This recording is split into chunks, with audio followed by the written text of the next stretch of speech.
Yeah hello అండి. మనం ఒకసారి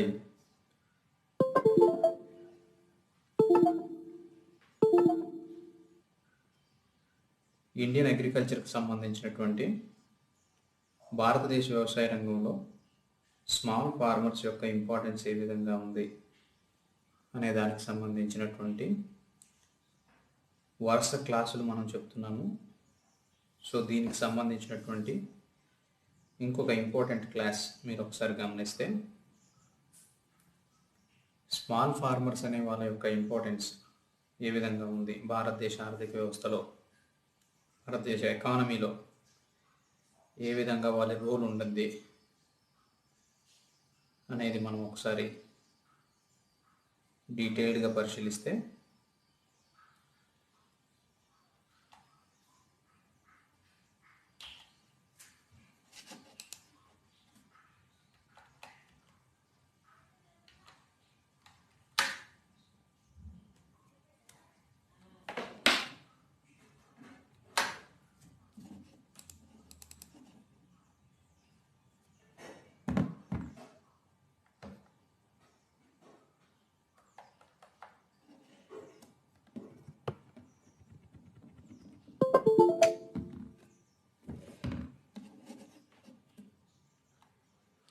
సో ఇక్కడ ఒకసారి చూడండి. Percentage distribution of farmers holding and area operated in India. So ఈ గ్రాఫ్ను ఒకసారి పరిశీలించండి.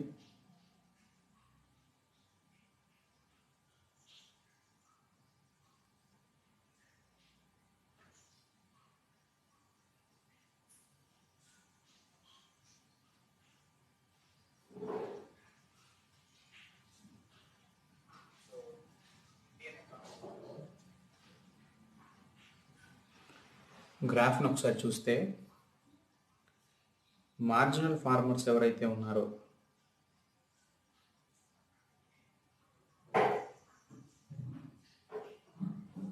వారికి సంబంధించిన విషయాలు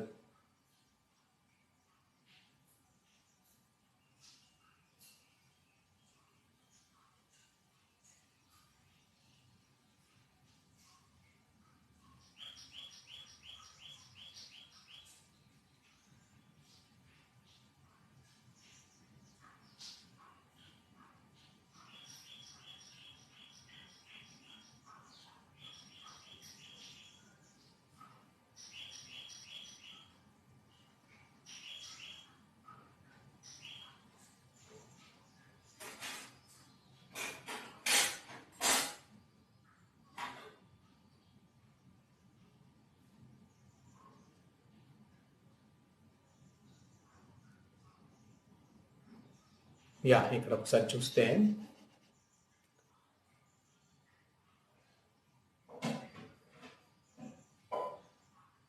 స్మాల్ ఫార్మర్స్ ఆపరేటెడ్ ఏరియా, అలాగే మనకి percentage distribution of farmers holdings area operated all India వైపు చూస్తే, మార్జినల్ ఫార్మర్స్ అనేటటువంటి వాళ్ళు మనకి ఎక్కువగా ఉన్నారు. ఈ బ్లూ లైన్ అంతా కూడా పర్సంటేజ్ ఆఫ్ ఫార్మర్స్ హోల్డింగ్స్ ఉన్నాయి, ఫార్మర్స్ హౌస్ హోల్డ్స్ ఉన్నాయి. బ్లూ లైన్ అంతా పర్సంటేజ్ ఆఫ్ ఏరియా ఆపరేటెడ్ ఉంది. అంటే ఇవేమో ఇంతమంది ఫార్మర్స్ ఇంత ల్యాండ్ హోల్డ్ని ఆపరేట్ చేస్తుంటే, స్మాల్ ఫార్మర్స్ కొంత బ్యాలెన్స్డ్గా ఉంది. బట్ ఇక్కడ సెమీ మీడియంకి వచ్చే వరకు తక్కువ మంది ఎక్కువ ల్యాండ్ ఆపరేట్ చేస్తున్నారు. మీడియంకి వచ్చే వరకు ఏమో మరీ తక్కువ మంది. ఇక లార్జ్ అయితే చూడండి, 0.9% హౌస్ హోల్డ్స్ అనేవాళ్ళు 13.6% ఆఫ్ ద ల్యాండ్ని హోల్డ్ చేయడం అనేది జరిగింది. మన డ్రాస్టిక్ చేంజ్ కనిపిస్తుంది చూడండి. ఈ బ్లూ అంతా కూడా ఏం చెప్తుంది, మనకి వ్యవసాయ రంగం మార్జినల్ ఫార్మర్స్ ఎంత ఇబ్బంది పడుతున్నారనేది అర్థమవుతుంది. అంటే చిన్న గ్రాఫ్ దేశ ముఖ చిత్రాన్ని చూపిస్తుంది. ఎలానో చూడండి. బ్లూ గ్రాఫ్ అంతా కూడా కుటుంబాలు. ఈ రెడ్కి సంబంధించినటువంటి అంతా కూడా ఎంత భూమిని వాళ్ళు ఆపరేట్ చేస్తున్నారనేది మీరు ఒకసారి గమనిస్తే,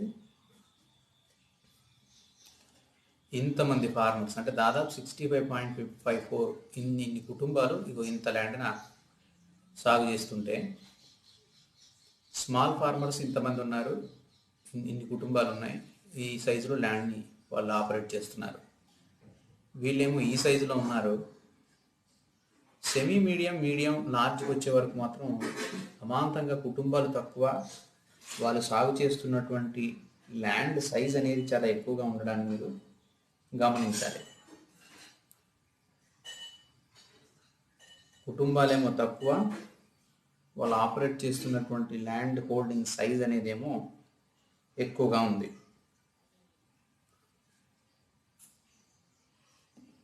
సో లార్జ్ మరి దారుణం. భారతదేశ ఆర్థిక వ్యవస్థలో, ఎస్పెషల్లీ వ్యవసాయ రంగంలో తక్కువ కుటుంబాలు ఎక్కువ భూమిని కలిగి ఉన్నాయి.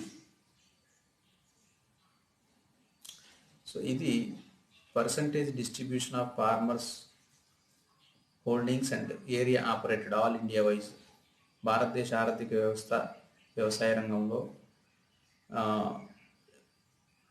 ఫార్మర్స్ యొక్క కుటుంబాల పర్సంటేజ్ని బట్టి వారు చేస్తున్నటువంటి వ్యవసాయ సాగుని ఈ గ్రాఫ్ అనేది మనకి రిప్రజెంట్ చేస్తుంది.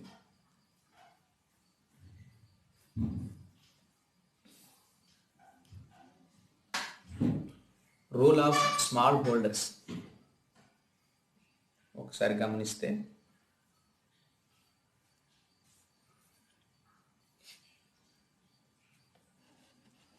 ఇక్కడ access to irrigation. So irrigation for small holdings 51% compared to 31 for large farmers.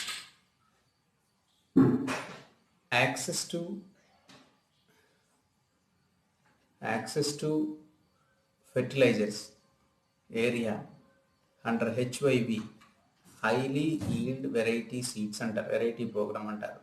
Fertilisers area under variety seeds and cropping intensity.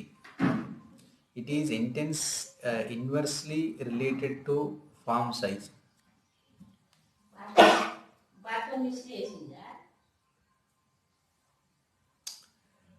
So ఇక్కడ access to fertilizer area under HYV and cropping intensity, it is inversely related to farm size. ఈ farm సైజుకి కానివ్వండి, అంటే భూమి వ్యవసాయం చేస్తున్నటువంటి భూమి సైజుకు, form సైజుకు, అలాగే ఫెర్టిలైజరు, ఈ హెచ్వైవి సీడ్స్ కానివ్వండి, క్రాపింగ్ ఇంటెన్సిటీ కానీ, ఇవన్నిటిని ఒకసారి గమనిస్తే దానికి వీటికి చాలా వరకు మనకు ఇన్వర్స్ రిలేషన్ అనేది ఉండింది అనేది అర్థమవుతుంది. ఇకపోతే క్రాపింగ్ ప్యాటర్న్ ఒకసారి మనం గమనిస్తే,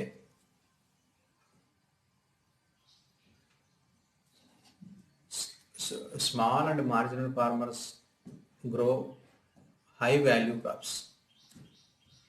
They allocate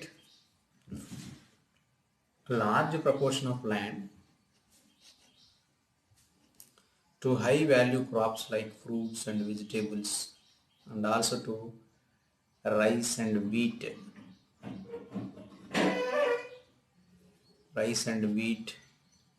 than other farmers. Thus, they contribute to food security and diversification, but less on pulses and oil seeds. So cropping ప్యాటర్న్లో కూడా స్మాల్ ఫార్మర్స్ అనేటటువంటి వాళ్ళు మనకి ఎక్కువగా హై వాల్యూ క్రాప్స్ అనేవి చేస్తున్నారు. So they allocate large proportion of land to high value crops like fruits and vegetables, and also అంటే చిన్నకారు రైతులు అనేవాళ్ళు దేశంలో ఎక్కువ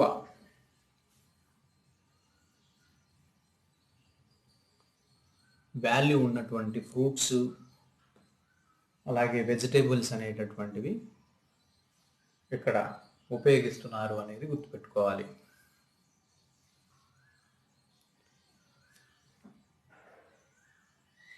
they contribute the food security and diversification. ఈ స్మాల్ ఫార్మర్స్ అనే వాళ్ళే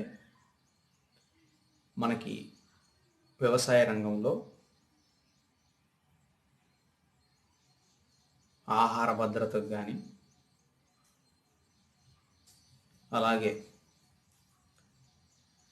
ఆ క్రాపింగ్ డైవర్సిఫికేషన్కి కానివ్వండి, ఆహార పదార్థాలని క్రాపింగ్ డైవర్సిఫికేషన్కి సంబంధించి కూడా వారి కాంట్రిబ్యూషన్ అనేది చూడాలి. వారి కాంట్రిబ్యూషన్ ఉన్నది అనేది మనం గమనించాలి. But less on pulses and oil seeds అంటే స్మాల్ ఫార్మర్స్ ఎవరైతే ఉన్నారో వారు పల్సెస్ కానీ ఆయిల్ సీడ్స్ కానీ వాటి యొక్క ప్రొడక్షన్ విషయంలో కొంత కాంట్రిబ్యూషన్ అనేది తక్కువగా ఉండడాన్ని చూడొచ్చు. ఇక farm size and output and productivity అంటే ల్యాండ్ యొక్క సైజ్ కానివ్వండి, వ్యవసాయం చేస్తున్నటువంటి భూమి సైజు, అలాగే ఉత్పత్తి ఎంత వస్తుంది, ఉత్పాదకత ఎలా ఉంది. So productivity is inversely related to farm size.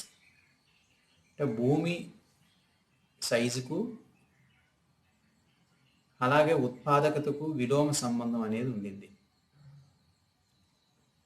Small holdings continue to produce more in value term per hectare than medium and large farmers. The small holdings continue to produce more in value terms. ఎవరితో పోలిస్తే medium అలాగే large ఫార్మర్స్తో పోలిస్తే దీని యొక్క importance అనేది ఎక్కువగా ఉండింది.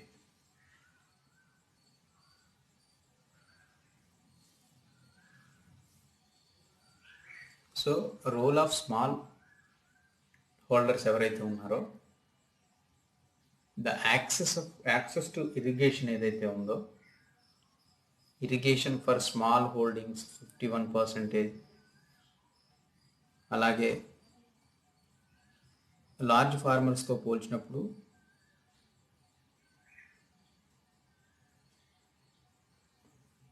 Large 51%, fertiliser, pesticides కానివ్వండి, హెచ్వైవి కానివ్వండి, క్రాపింగ్ ఇంటెన్సిటీ ఇవన్నీ గమనిస్తే వారు సాగు చేస్తున్న భూమి సైజుకు అలాగే వారు సాగు చేసేటటువంటి భూమి సైజుకు, ల్యాండ్ సైజ్ ఏదైతే ఉందో దానికి, ఆ తర్వాత ఫెర్టిలైజర్స్ అనేటటువంటిది, ఈ హైలీ ఈల్డ్ వెరైటీ సీడ్స్ ఏవైతే ఉన్నాయో ఇవన్నీ కూడా చాలా తక్కువగా ఉన్నాయి. చాలా అంటే చాలా తక్కువగా ఉండడాన్ని గమనించవచ్చు. బట్ క్రాపింగ్ ప్యాటర్న్ విషయంలో స్మాల్ అండ్ మీడియం ఫార్మర్సే అందరితో పోలిస్తే ఎక్కువగా ప్రొడక్షన్ ఇవ్వడానికి, అంటే వాల్యుబుల్ ఐటమ్స్ను కల్టివేట్ చేస్తున్నారు అనేది అర్థమవుతుంది. ఇకపోతే మనకు పల్సెస్ కానీ ఆయిల్ సీడ్స్ యొక్క ప్రొడక్షన్ విషయంలో ఈ స్మాల్ ఫార్మర్స్ అనేటటువంటి వాళ్ళు తక్కువగా ఉన్నారు అనేది గమనించాలి. ఫామ్ సైజ్కి అవుట్పుట్ అండ్ ప్రొడక్టివిటీ ఏదైతే ఉందో ఇది కొంత ఇన్వర్స్ రిలేటెడ్గా ఉన్నది అనేది గుర్తుపెట్టుకోవాలి.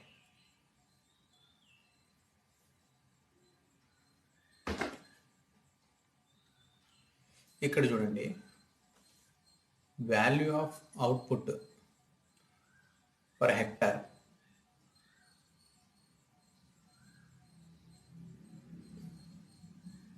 అవుట్పుట్ వాల్యూస్ ఒకసారి గమనిస్తే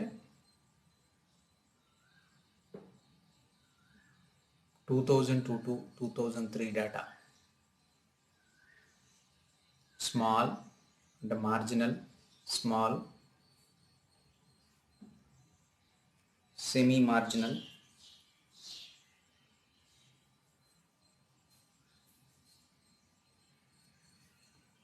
మీడియం, లార్జ్, ఆల్. ఇది ఓవరాల్గా వస్తే ఇక్కడ చూడండి, స్మాల్ మార్జినల్ ఫార్మర్స్ యొక్క వాల్యూ అవుట్పుట్ అనేది 14,775, 754, 13,001, 12,000, 10,000, 8,000, ఓవరాల్గా 12,000 ఉంది. సో ఈ విధంగా వాల్యూ ఆఫ్ అవుట్పుట్ ఒకసారి మనం బ్రీఫ్గా గమనిస్తే, మార్జినల్ ఫార్మర్స్ యొక్క ఇంపార్టెన్స్ అనేది ఎలా ఉంటుంది అనేది మనకు ఈ క్లాస్లో అర్థమవుతుంది.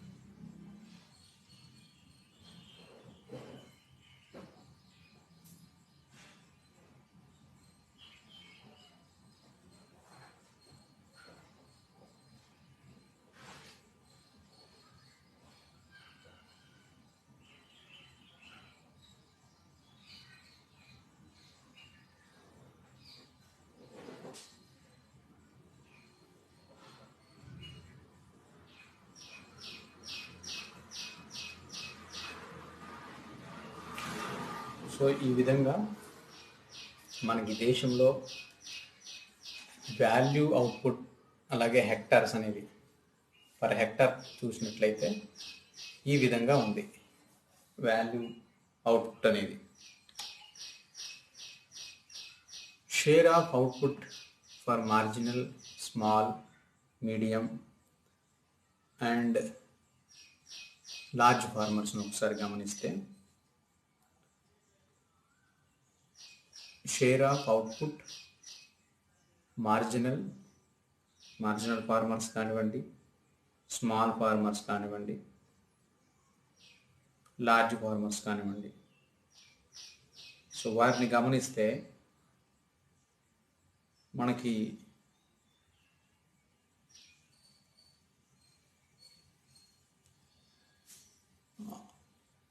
స్మాల్ ఫార్మర్స్ అనేది అవుట్పుట్ విషయంలో చూడండి,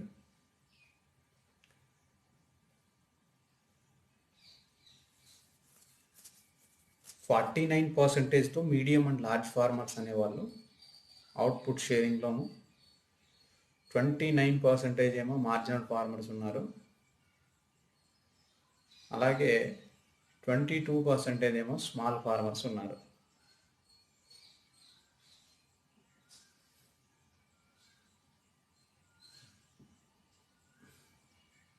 సో దీన్ని మనం ఒకసారి గమనించాలి. స్మాల్ అయితే, మీడియం అయితే ఎలా ఉన్నారనే దానికి సంబంధించి ఏ విధంగా ఉంది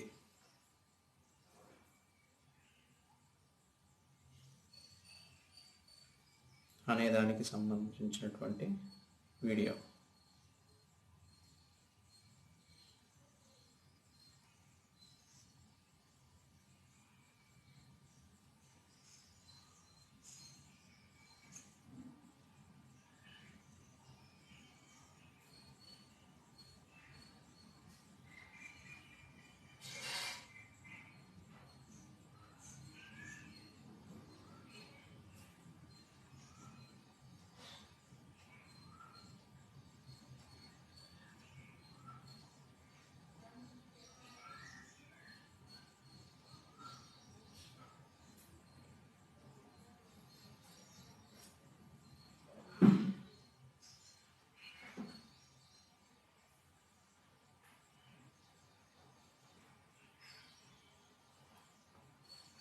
సో ఓవరాల్గా దీన్ని చూస్తే మనకి ఏమర్థం అవుతుందంటే ఏ విధంగా అయితే ఈ పరిస్థితి ఉండింది,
స్మాల్ హోల్డర్స్ అండ్ లైవ్లీహుడ్స్ ఒకసారి చూద్దాం.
స్మాల్ హోల్డర్స్ చూశారు కదా, ఇదంతా స్మాల్ హోల్డర్స్ అండ్ లైవ్లీహుడ్స్ ఒకసారి గమనిస్తే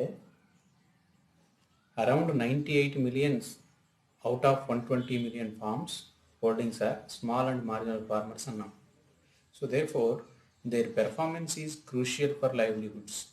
అంటే స్మాల్ అండ్ మార్జినల్ ఫార్మర్స్ యొక్క ఇంపార్టెన్స్ అనేది ఎంత అనేది మనం ఒకసారి దీని ద్వారా తెలుసుకుంటున్నాం.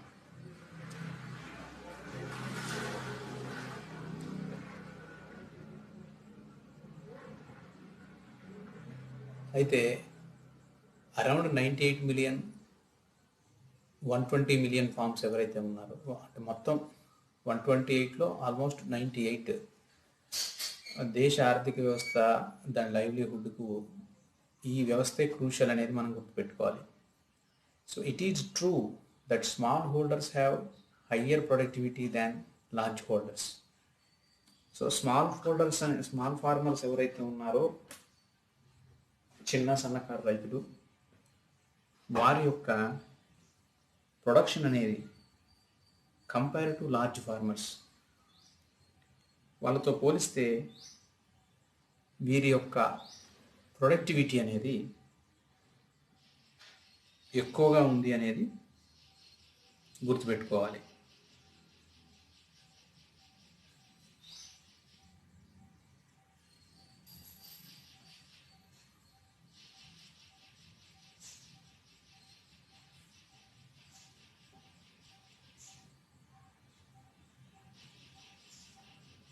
అలాగే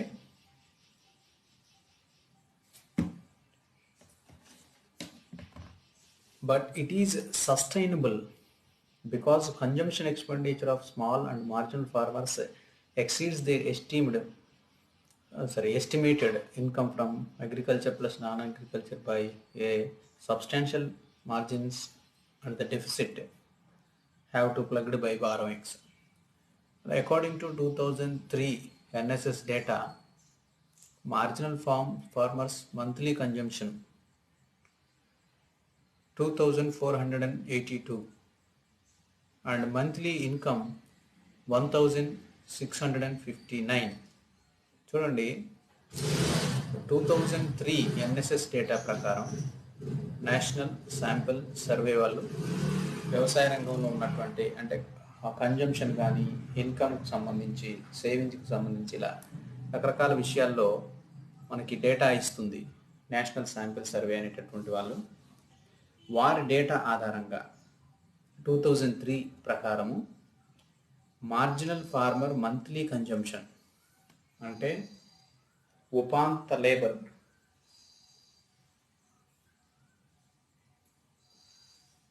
భూమి చాలా తక్కువగా ఉన్నటువంటి లేబర్ ఎవరైతే ఉన్నారో వారి విషయాన్ని మనం గమనిస్తే, భూమి తక్కువగా ఉన్నటువంటి లేబర్ ఎవరైతే ఉన్నారో, మార్జినల్ ఫార్మర్స్ అంటే ల్యాండ్ చాలా తక్కువగా ఉన్నటువంటి ఫార్మర్స్ అని అర్థం. సో వారి అభిప్రాయం ప్రకారము ఈ డేటా ఏదైతే ఉందో వారి యొక్క వినియోగం ఎంత ఉందంటే పర్ మంత్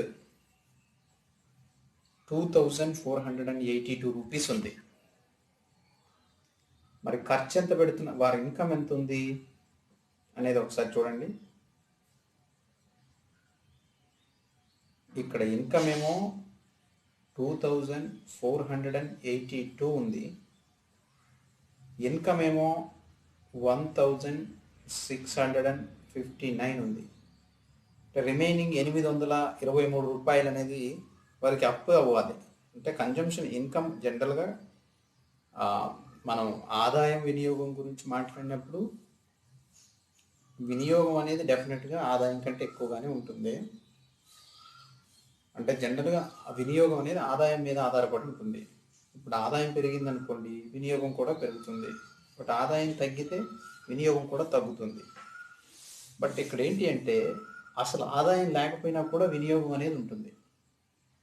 అందుకే ఎప్పుడు కూడా కన్జంప్షన్ కర్వ్ అనేది స్ట్రైట్ పాయింట్ నుంచి స్టార్ట్ అవుతుంది. బట్ ఇక్కడ ఈ కేసు విషయంలో మనం ఈ స్పెషల్ టాపిక్ విషయంలో ఒకసారి మనం గమనిస్తే,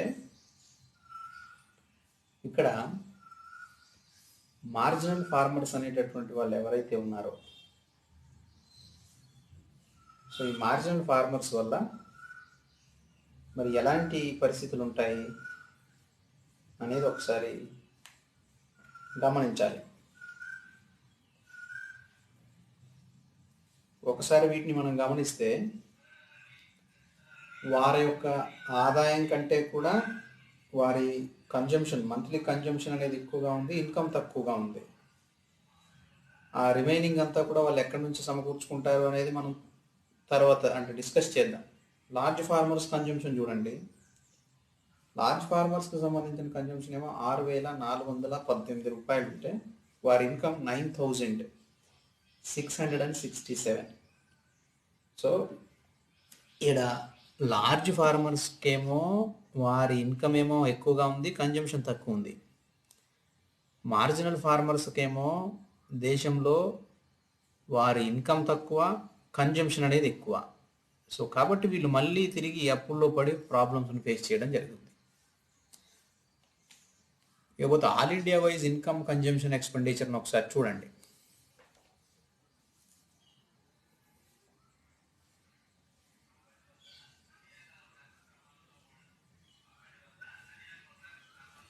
ఇన్కమ్ కన్జంప్షన్ అనేది ఆల్ ఇండియా వైజ్గా ఏ విధంగా ఉంది ఒకసారి ల్యాండ్ కేటగిరీస్ని బట్టి చూడండి. అంటే జీరో నుంచి 0.1 ఏదైతే ఉందో <0.01 అనేది అక్కడ తక్కువ ఉంది. ఇక్కడేమో అబౌవ్ 10 acres ఏదైతే ఉందో అబౌవ్ 10 acres ఉన్న వాళ్ళ దగ్గరేమో మనకి ఇన్కమ్ లెవెల్ ఎక్కువ ఉంది. ఆ గ్రాఫ్ను ఒకసారి పరిశీలించండి.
సో ఈ డయాగ్రామ్ చూసినప్పుడు మనకి ఏమర్థం అవుతుంది?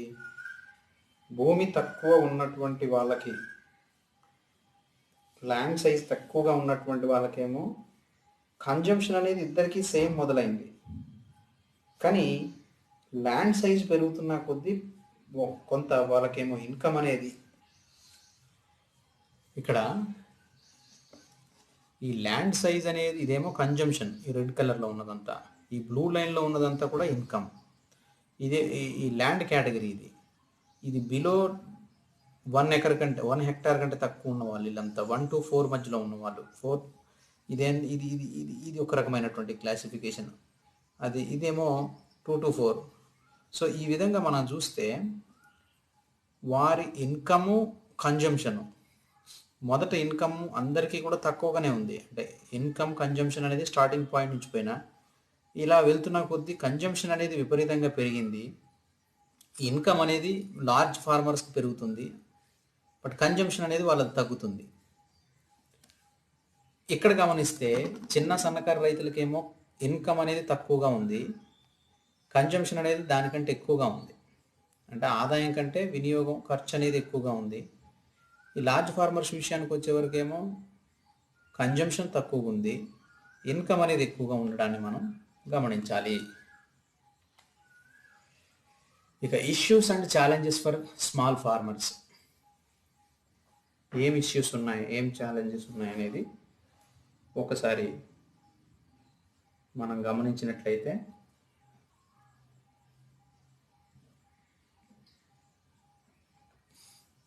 Issues and challenges for small farmers.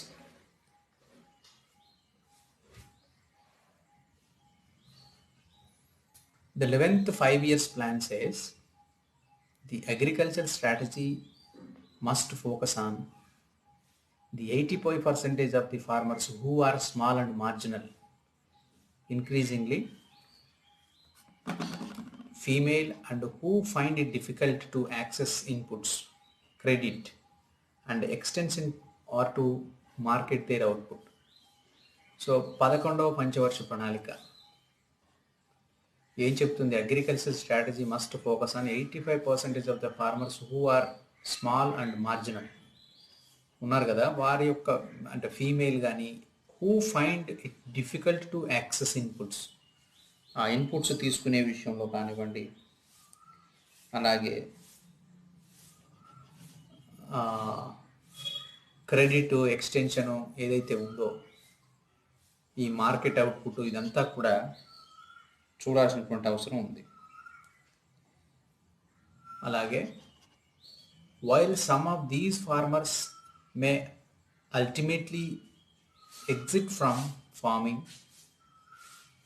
the overwhelmingly majority will continue to remain in the sector, and the objective of inclusiveness requires that their needs are attended to. So the inherent disadvantages faced by the small farmers would be larger with increasing market integration and globalization. ఇక్కడ చూస్తే some of the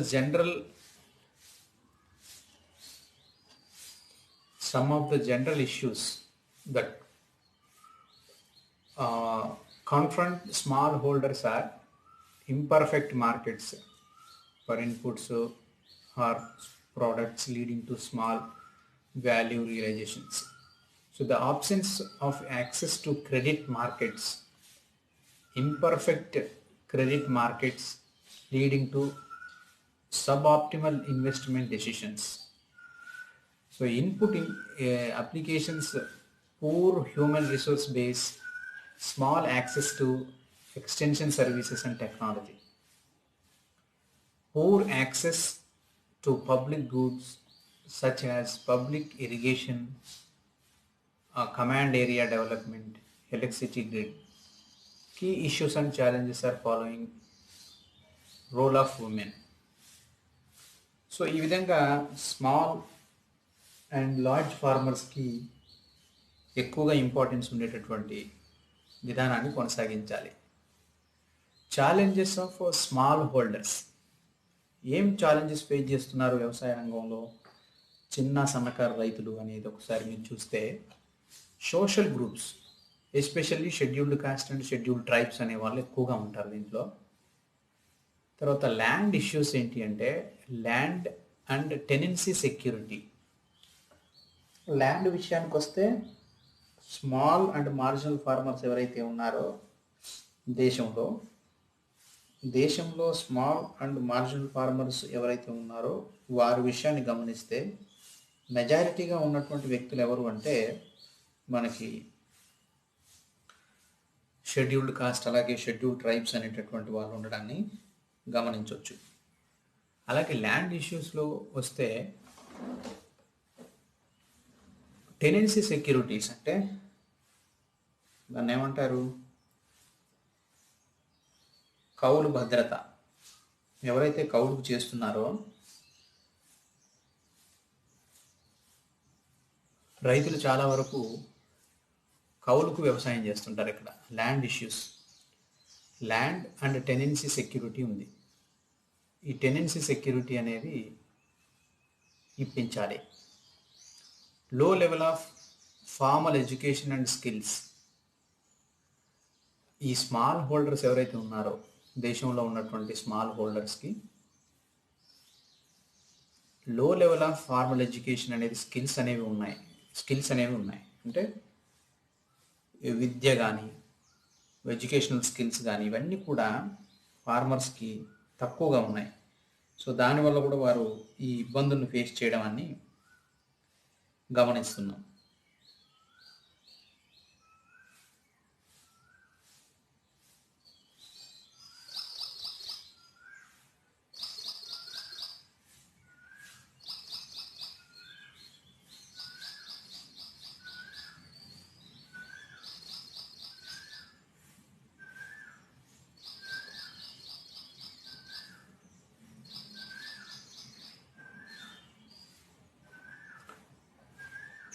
దేశంలో ఉన్న చిన్న రైతులు అలాగే ఉపాంత రైతులు అనబడేటటువంటి marginal ఫార్మర్స్కి దేశంలో ఇక్కడ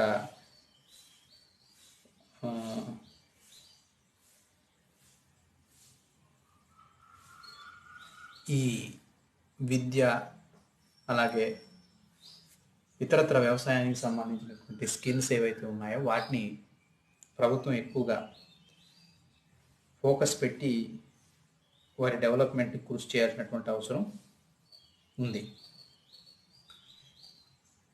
అలాగే క్రెడిట్ అండ్ ఇండిపెండెన్స్. ఈ స్మాల్ మార్జినల్ ఫార్మర్స్ అంతా కూడా ఎక్కడి నుంచి రుణం తీసుకొస్తారు? ఇక్కడ చూడండి, credit and independence. So credit independence ఎందుకు వస్తుంది అంటే, దాదాపు దేశంలో ఉన్నటువంటి రైతులంతా కూడా ఎక్కువగా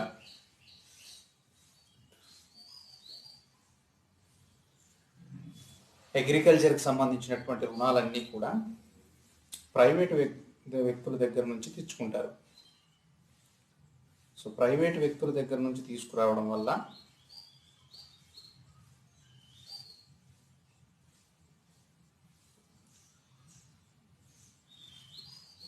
ఈ ప్రైవేట్ వ్యక్తుల దగ్గర నుంచి ఎప్పుడైతే తీసుకొస్తారో దాని ద్వారా వారు అత్యధిక వడ్డీ రేటుకు రుణాలు అనేది ఇస్తారు. అంతేకాకుండా పంటను తమకే అమ్మాలి అనేటటువంటి ఒక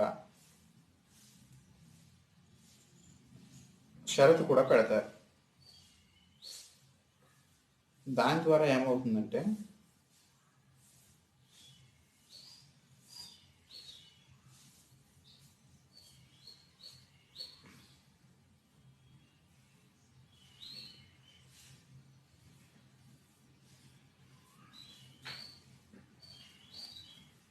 అత్యధిక వడ్డీకి ఇచ్చినప్పుడు తమకు పండే పంటను కూడా మాకే అమ్మాలి అనేటటువంటి షరతు వాళ్ళు పెట్టడం వల్ల రైతులు ఏం చేస్తున్నారు, వారికి అమ్మేటప్పుడు ధరను మార్కెట్లో ఎంత ఉందో అంత ప్రైస్ ఇవ్వరు. దాని ద్వారా పంట ఎక్కువగా రాదు. ముఖ్యంగా పంట అంతా కూడా రెయిన్ ఫెడ్ ఏరియా మీదనే డిపెండ్ అయి ఉంటుంది కాబట్టి వర్షాలు పడితే పంటలు పండుతాయి, లేదంటే పంటలు పండేటటువంటి అవకాశమే లేదు. ఇక పంటలు పండడానికి అవకాశం లేనప్పుడు మనకి ఇవన్నీ చేయడం అనేది ఇంపాసిబుల్ అవుతుంది. కాబట్టి ఆ అప్పులు తీర్చలేరు. కాబట్టి వాళ్ళు తీసుకున్నటువంటి అప్పును తిరిగి తీర్చేటటువంటి పరిస్థితులు లేరు. కాబట్టి మనకు ఇండిపెండెన్స్ అనేది ఏర్పడుతుంది. ఇండిపెండెన్స్ మీన్స్ అప్పు తిరిగి తీర్చలేనటువంటి పరిస్థితిలోకి నెట్టివేయబడ్డాన్ని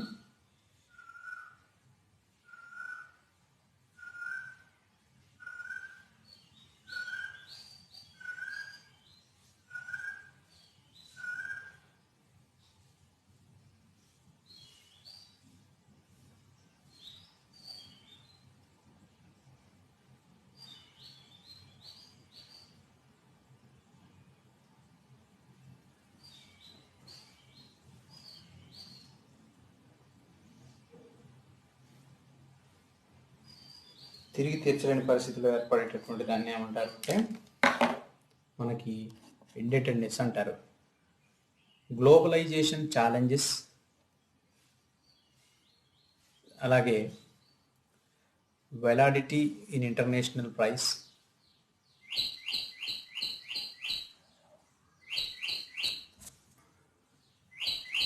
challenges of integration of value chains, supermarkets, ఇవి క్రియేట్ చేయాలి.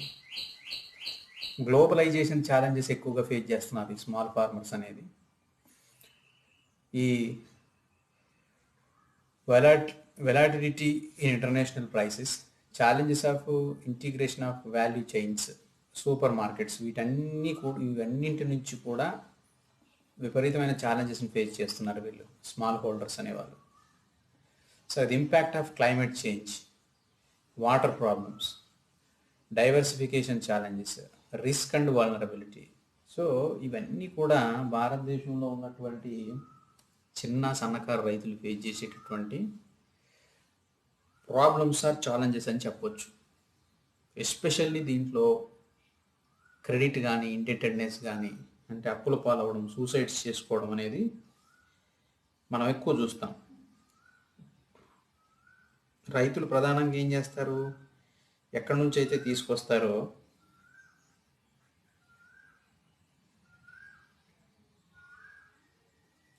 ఎక్కడి నుంచి అయితే వీటిని తీసుకురావడం జరుగుతుందో అక్కడ వాటికి ఇంట్రెస్ట్ రేట్లు ఎక్కువగా పే చేస్తారు. ఆ తెచ్చినటువంటి ఏదైతే ఉంటుందో అప్పు, దాన్ని సరైనటువంటి ప్రాపర్ వేలో యూజ్ చేయకుండా కుటుంబ అవసరాలను కనుక వాడినట్లయితే, ఆ కుటుంబ అవసరాలకు వాడడం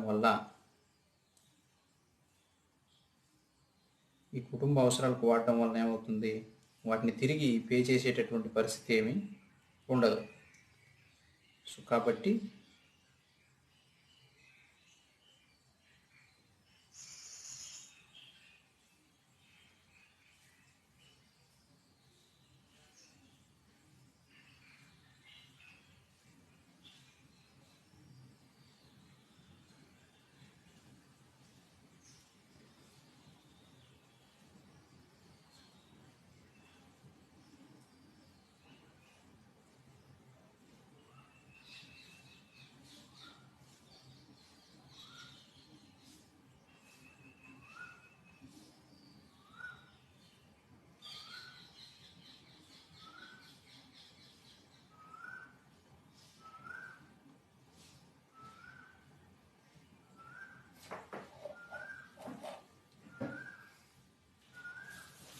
సో చిన్న సన్నకారు రైతులు ఫేస్ చేస్తున్నటువంటి ప్రాబ్లమ్స్ అన్నింటినీ కూడా మీరు గమనించారు.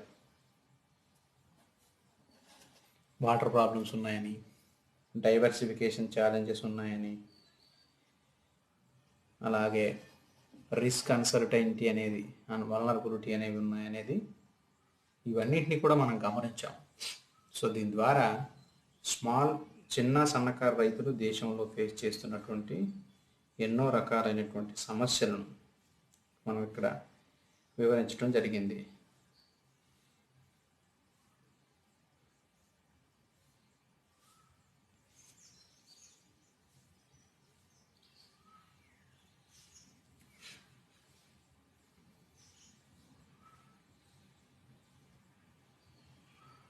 సో ఈ ప్రాబ్లమ్స్ అన్నింటినీ కూడా భారతదేశ ఆర్థిక వ్యవస్థ ముందుకు కొనసాగాలంటే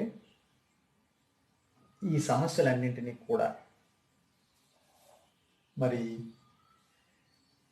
తగ్గించాల్సినటువంటి అవసరం ఉంది. Especially scheduled cost, scheduled tribes అనేటటువంటి ఫార్మర్సే ఎక్కువగా ఉంటున్నారు కాబట్టి వారికి ప్రభుత్వం ఈ సెక్యూరిటీని, సరైనటువంటి టెనెన్సీ సెక్యూరిటీస్ ఇవన్నింటినీ కూడా కల్పించాలి.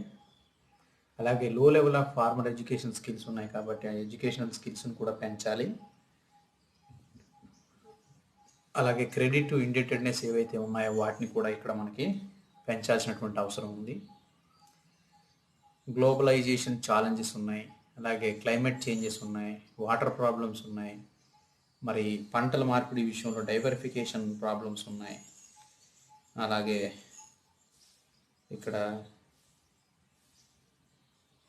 రిస్క్, వల్నరబిలిటీ ఇవన్నీ ఉన్నాయి. కాబట్టి రైతులకు ప్రభుత్వం వీటన్నింటి విషయాల్లో కూడా మేలు జరిగే విధంగా కృషి చేయాల్సినటువంటి అవసరం ఉంది. సో ఈరోజు మనం ఇప్పుడు చెప్పుకున్నటువంటి లెసన్లో వాళ్ళ ఇష్యూస్ ఏమున్నాయి, స్మాల్ ఫార్మర్స్ ఇష్యూస్, ఛాలెంజెస్ ఏమి ఫేస్ చేస్తున్నారో చూపించాము. అలాగే ఇన్కమ్ కన్జంప్షన్ కూడా ఏ విధంగా ఉంది, రిచ్ ఫార్మర్కి, పూర్ ఫార్మర్కి మధ్య ఆదాయ వ్యయాల వ్యత్యాసాలు ఏ విధంగా ఉన్నాయో చూసాం. స్మాల్ హోల్డర్స్ యొక్క లైవ్లీహుడ్కి సంబంధించినటువంటి ఎన్ఎస్ఎస్ డేటాను ఆధారంగా చేసుకుని చెప్పాము. వాళ్ళ షేరింగ్, లార్జ్ ఫార్మర్స్, అలాగే మీడియం ఫార్మర్స్, స్మాల్ ఫార్మర్స్ యొక్క స్కిల్స్ అనేవి ఏ విధంగా ఉన్నాయి అనేది కూడా చూసాము. Value of output for hectare అనేది చూపించాము. సో ఈ విధంగా వారి కుటుంబాలు ఎంత ల్యాండ్ను సాగు చేస్తున్నాయి అనేది కూడా మనం, ఆపరేటెడ్ ల్యాండ్ ఎంత ఉంది అనేది కూడా మనం డీటెయిల్డ్గా డిస్కస్ చేసాము. సో ఇదండి భారతదేశ వ్యవసాయ రంగంలో చిన్న రైతుల యొక్క ఎదుర్కొంటున్నటువంటి వారి పాత్ర, వారు ఫేస్ చేస్తున్నటువంటి ప్రాబ్లం గురించి చెప్పినటువంటి third lesson. Thank you for watching.